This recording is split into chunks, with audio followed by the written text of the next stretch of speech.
مستحب کردن لازم است یا نه؟ خب خود همین استنجا همون پایان شستن میگه استنجا من کل حدث غیر نوم و ریحین. استنجا همون پایان شستن از تمام حدث غیر خواب و غیر بود. مثلا نتشتگی اگه کسی خواب بود یا کشکالی و پیش خوابش بود توراتش میشکنه. اگر حاجتی به حاجت خونه رفتن نداشته باشه ضرورت همون طهارت دست رو میکنن نمازش میخونه میشه. یا بود شمیه که اندکی برامد صدای پس خطی طهارت استنجا هم که نکنه طهارت دست رو کنه میشه.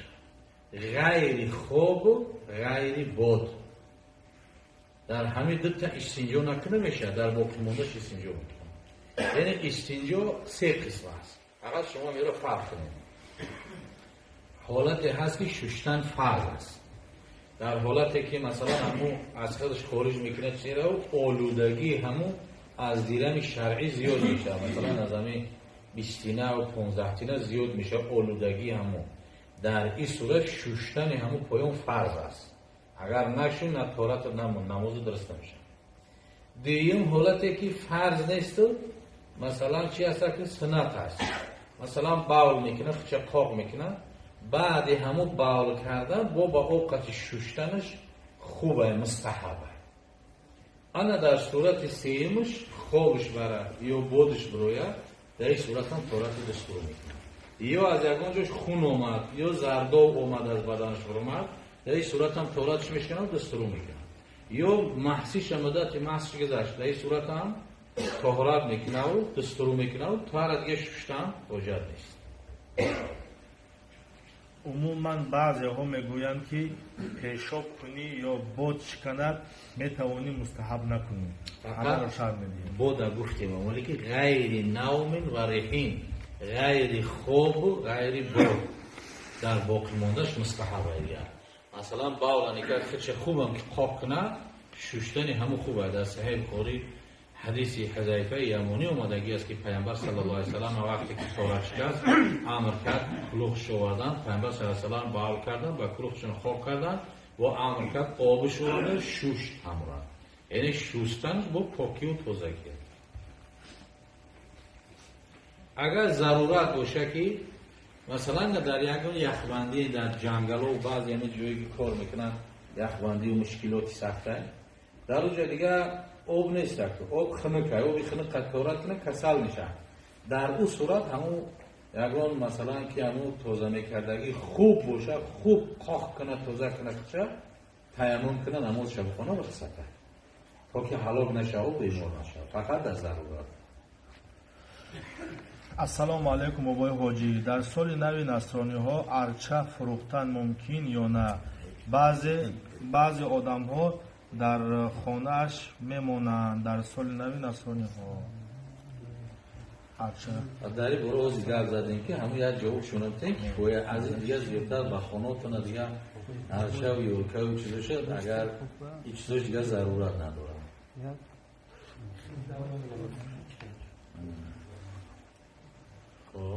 یک نرسه و خواندهش نمیشه. السلام علیکم بابای حاجی. یک سال باز کار میکنم بابای حاجی. دو بابای حاجی شد. گوشت خوب با ممکن بی نیست است. گوشت خوب ممکن بی خوردنش و خوردنش این کار میکنه گوشت خوب میکنه اما کار درست خاصه وقتی که همین کار میکنه همین جهت یک سوال چند نمود میگم. تو کاری افتان شد مایلش یک روز دو روز همون کار کرد برای یک روز شبگرانه در مونده نباشه مایلش. لیکن حرکت کنه که غیر اینم کدام کاری که در همین کارهای حرام است حرکت کنیم یک کاری حلال بیاید بس کنیم او برکت نداره. با او شما بوی نمیشید با دولت نمیشید صاحب خانه و در نمیشید هیچی نمیشید. شما غیر گناه گرفتن همون کار باشین در فکر یک کاری دیگه بشین دعا کنید خدا مشکل رو آسان کنه و یکم کاری خوب انجام درست نیست در کارهای حرام مسلمان کار کردن شما. یک سوال دیگه اومد که در وقت سفر در راه نماز میکنیم یا بیرون خونه که همین پتنیکمون رو کشیم یا نکشیم در بیرون نماز خوندن؟ در بیرون. اگر به شرطی که بیرون برف و خنکی و باران باشه اگر نکشه میشه. برف باشه، باران باشه، خنکی باشه دیگه حاجت به کشیدن اون نیست. همون قطعی اگر به بالای برف هم که راه گشتگی باشی یک زمینای جر مثل زمینای دیگه طریق خرگو در قدیرش در باول ندارن که دیگه همه بینماز باشه. همون خطی هم تشت توزه باشه با همون نماز خونه میشه. حتی که اگر به شرط محض شم بکشه مثلا بعضی موزه های هسته که نه موزه های وعینی هسته توی ساقی پاشه با هم قطعی بستگی توی جره یا موزه های چرمی های یا موزه های مثلا لطگی های یا ولیکی های کل سپوشکی که بجیله که میپشونه وقتی که تورات کردی همون را پوشیدی همون را اگر که در حالت مثلا تورات دیگه محض کشیدی و همون قطعی نماز را میخونی درست میشه. همون حالت باز سهری من تورات کردم ولی همون راستا مثلا پیشین میخوندگی شما میگه ماسک کشم میشن میدونین بله و تورات توزه پوشیدی شما و تورات توزه پوشیدی که که تورات شکست تورات که کردی محض میکشی انا محض که کشیدی بعد تو روزی آینده تو همون ساعت میتونی محض کشی شبانه میتونی محض چند بارم که تورات کردی محض کشی تو روزی آینده شد یک شب یک روز ولی زکات نمیاد سوالتی. مثلا زمان که پلیم خب مال بیشتر میمودن مثلا رسو استاد کم میکنن مگزینا دارن استاد کم میمونه هوای بنفشی میخری به هوای صبح میزکات چه صبح منی و که بنفشی میفروشی. اگر با شرطی که از پول زکات مثلا توجیرها هستن خب اگر پول نخته هم که اگر فقیر نخته از همون مالش زکات نمیشه مثلا کرته میفروشه و کرکه یا بروبی یا هر چیزی که میفروشه یا که از خروکش مثلا از ارد و روغنش و زکات از همون حساب کرده برای فقیر میشه نیکی در صورتی که گفتی برادر که از صدقه میمونه اون نرخ شلکه پایون میشه نرخش پایون میشه بعد این خیل نمیشه و که همون از صدقه چند ساله که دیگه او را هیچ که نمیخره نمیپوشه بعد همون را زکات گفته برای کم بودل را بتونه این هیله میشه این هیله نیره میشه نمیشه یعنی در صورت همون اصدقه را میشه زکات برای که مثلا 10 سومی هم این 5 سومی حسابشون کنه و جای مثلا همون 100 تا همون اشیایی 200 تا برای یعنی که ارزان حسابش کنه و زیاد برای زکات شهرتمون نمیشه درست میشه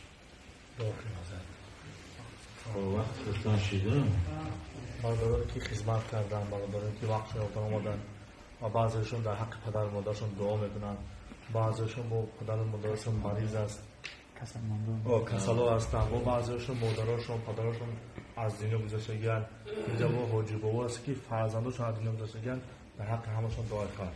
بسم الله الرحمن الرحیم یا الله یا حی یا قیوم ذا الجلال والاکرام اللهم یا محول الحال والاحوال حول حالنا الى احسن الحال الله ذو الجلال اهل این جمعه ما خصوصا برادرانی که از برادر حکی رئیس داملوی محله و دیگر برادرایی که خدمت کردن که سبب یمین جمع آمدی با شما و حلقه شدی قدر فهم و نصیحت سخن خدا و پیغمبر شنیدیم اونایی که سبب شدن حکی عبدالجبار خواستن خداوند در کسب و کار همه جانشون برکات عطا بفرماید و خداوند همه مراد و مقصودهای نیکی دنیای مختلفشون رو برآورده خیر بگردونن او برادرانی که پدرها و مادرها گذشتگی هستن خداوند رحمت و مغفرتشون کنن قبرهاشون رو پر نور بگردونن قبرشون رو روضه از روضه های جنت بگردونن گذشته های ما و شما را او بندگانی که بیمار هستن رنجور هستن بندگانی که حتی بیماریشون گفتن نمیتونن خداوند درد دهنده و شفا دهنده خودت هستی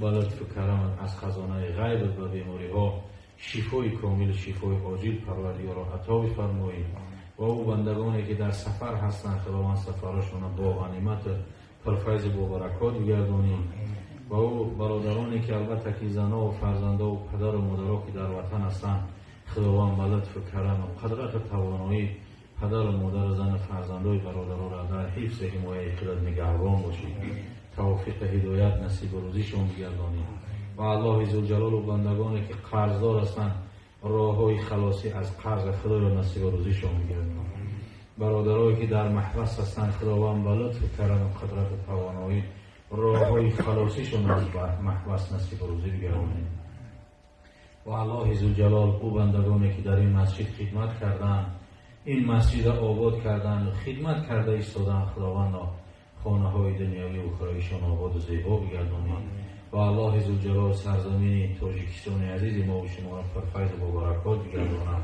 به آفت و تنج در حفظش نگهبانش باشه و دوستی و رفاقت همدیگر فهمی را خداوند برقرار و بردوام بسازد و الله ذوالجلال همه ما و شما را توفیق، هدایت، تنصیحتی، سربلندی دنیا و آخرت نصیب روزی بگرداند. یا